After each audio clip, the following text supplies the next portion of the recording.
Believe it or not, there are a bunch of Americans living in Georgia. Yeah, I know, right? No, not that Georgia. We live and work in Tbilisi, Georgia, the one that used to be in the Soviet Union, between the Black Sea and the Caspian Sea, just south of Chechnya. In fact, we are just an 11-hour drive from Baghdad, Aleppo, or Tehran.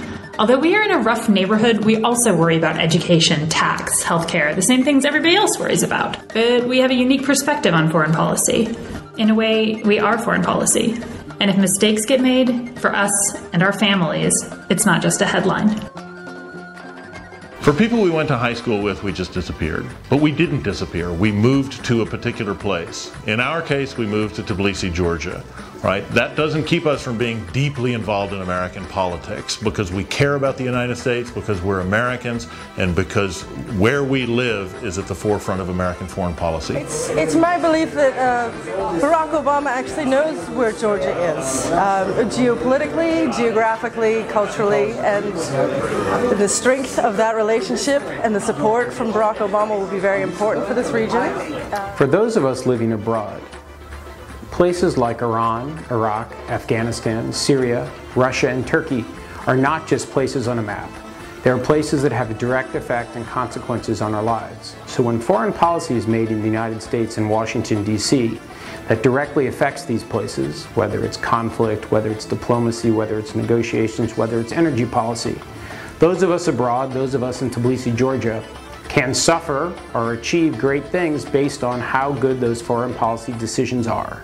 I think the reason that an Obama victory is important for American foreign policy is that he's trying to be inclusive rather than exclusive and build partnerships. And I think in the long run, partnerships are the way to build both peace and economic development.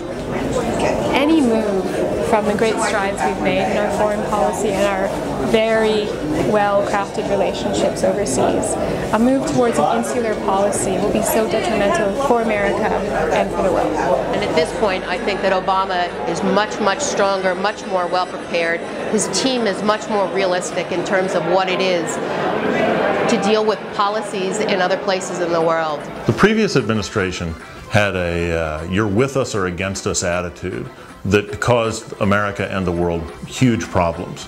Right? In fact, we live in a multilateral world, a world that needs solutions that involve our allies and that recognizes that multilateral solutions are the ones that work. Right? I trust Barack Obama and his team to keep the United States strong and to keep my family safe.